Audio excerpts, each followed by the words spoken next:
সবাইকে রমজান আল মুবারক। আসসালামু আলাইকুম।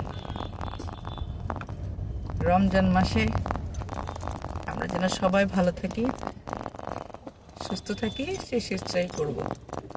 বেশি বেশি করে একজন আরেকজনকে দোয়া করব। তার দোয়া কখন কবুল হয় আমরা কেউ জানি না, ঠিক আছে? সবাইকে ক্ষমা করে দেব। যত মনোকষ্ট আছে, যত রাগ আছে, সব নিমিষেই ধূলিসাৎ করে দেব।